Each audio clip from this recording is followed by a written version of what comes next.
Hello everyone. आज हम class 9 की एक बहुत ही इमोशनल स्टोरी एक्सप्लेन करने वाले हैं। ये स्टोरी हमें उस बच्चे की फीलिंग्स और उसके लिए उसके पेरेंट्स की इम्पोर्टेंस के बारे में बताती है।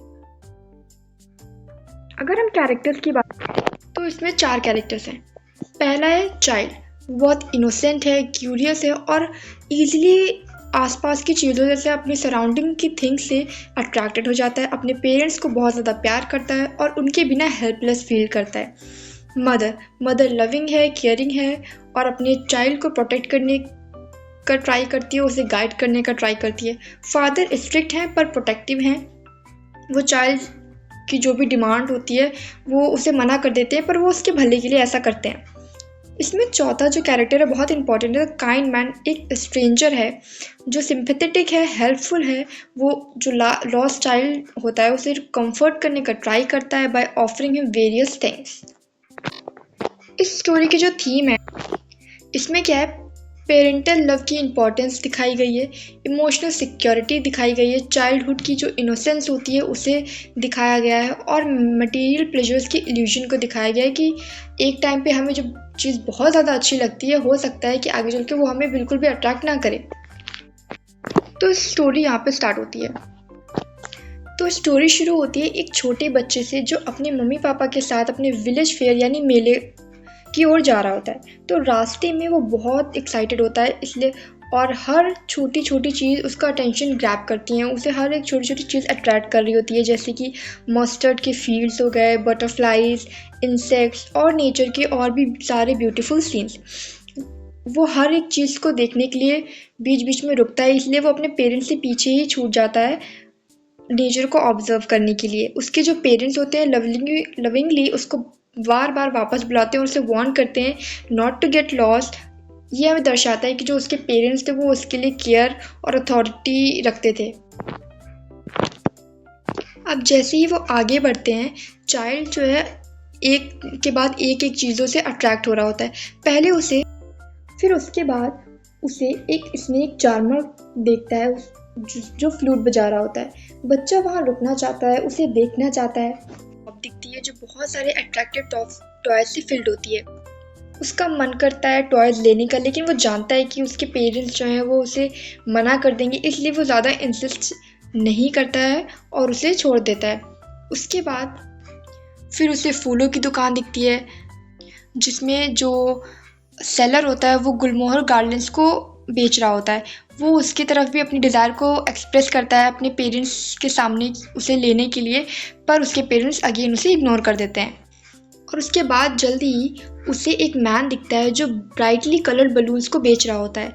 वो जो ब्राइटली कलर्ड बलून्स होते हैं वो उसके अट्रैक्शन को ग्रैब कर लेते हैं।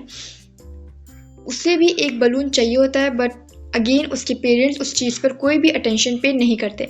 जैसे ही वो आगे बढ़ता है उसे उस बच्चे को कुछ स्वीट्स की स्मेल आती है एक स्वीट शॉप से। वो स्पेशली बर्फ़ी की तरफ अट्रैक्टेड होता है और उसकी विश थी कि वो उसे ख़रीदे, वो उसे खाना चाहता था, पर उसके पेरेंट्स ने मना कर दिया ये सोच के कि ये वो उसके लिए सही नहीं है। पेरेंट्स उसे वहाँ से ले जाते हैं।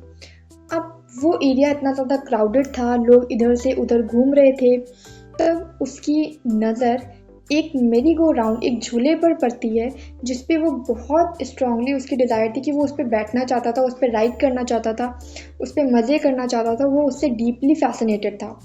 फॉर द वेरी फर्स्ट वो उस झूले पर राइड करने के लिए, उसके लिए पूछने के लिए वो अपने पेरेंट्स को देखने के लिए पीछे मुड़ता है, पर सडनली वो रियलाइज़ करता है कि उसके पेरेंट्स उसके पीछे नहीं है। उस मोमेंट पे उसकी सारी एक्साइटमेंट ख़त्म हो जाती है और उसकी सारी एक्साइटमेंट एक शॉक में बदल जाती है, एक फ़ियर में बदल जाती है। वो इधर उधर देखने लगता है, अपने पेरेंट्स को ढूंढने लगता है, पर वो इतने लार्ज क्राउड में उन्हें कहीं भी नहीं देख पाता है। अब वो बहुत ज़्यादा पैनिक करने लगता है, वो इधर उधर डायरेक्शन में भागने लगता है, बहुत ज़्यादा ज़ोर ज़ोर से रोने लगता है अपनी मम्मी के लिए, अपनी पापा के लिए। अब वही फियर जो उसे बहुत ज़्यादा एक्साइट कर रहा था, अब उसे वो बहुत ज़्यादा फ्राइटनिंग और ओवरवेलमिंग लगने लगता है। अब उससे डर लगने लगता है, वो बहुत ज़्यादा लोनली और हेल्पलेस फील करने लगता है अपने पेरेंट्स के बिना। अब एक काइंड हार्टेड मैन, एक स्ट्रेंजर, वो नोटिस करता है कि एक जो लॉस्ट चाइल्ड है वो बहुत ज़्यादा रो रहा है, तो वो उसे उठा लेता है। अब जो मैन है वो रोते हुए बच्चे को चुप कराने के लिए, उसे कंफर्टेबल कराने के लिए वेरियस चीज़ें ऑफ़र करता है, जैसे कि टॉयज़ हो गया, बलून्स, स्वीट्स, फ्लावर्स, मेरी गो राउंड, जो सारी चीज़ें उसे पहले चाहिए थी। पर अब वो चाइल्ड जो होता है वो हर एक ऑफ़र को मना कर देता है। अब उसे इनमें से किसी भी चीज़ में कोई भी इंटरेस्ट नहीं था। अब उसे टॉयज़, स्वीट्स, फ्लावर्स, बलून्स की जगह वो सिर्फ़ और सिर्फ़ अपने मम्मी और पापा के लिए रो रहा था। वो सिर्फ़ एक ही चीज़ कह रहा था, that I want my father and I want my mother. उसकी सिर्फ़ और सिर्फ़ एक ही इच्छा थी कि वो अपनी मम्मी पापा से जल्दी मिल जाए। अब ये स्टोरी एंड होती है बहुत ही इमोशनल नोट पे, ये बताते हुए कि वही बच्चा जब अपने पेरेंट्स के साथ था तो वो अपनी हर एक चीज़ एंजॉय कर रहा था, लेकिन उनके बिना उसे सब बेकार लगने लगा था, यूज़लेस लगने लगा था। यहीं पर ये जो स्टोरी है हमें एक स्ट्रॉन्ग मैसेज देती है कि दुनिया की कोई भी चीज़ पेरेंट्स के प्यार और उनकी प्रेजेंस से ज़्यादा इम्पॉर्टेंट नहीं होती। तो गाइज, ये था हमारा चैप्टर आज। आई होप आपको पसंद आया होगा, और नेक्स्ट आपको कौन सा चैप्टर, कौन सा सब्जेक्ट, कौन सी क्लास का क्या लेक्चर चाहिए, प्लीज़ कमेंट करिएगा। आपको क्या नहीं समझ में आया वो भी कमेंट करके बताइएगा, आपको सोल्यूशन मिल जाएगा। चैनल को सब्सक्राइब ज़रूर करिएगा, वीडियो को लाइक और शेयर करिएगा। Thank you for watching.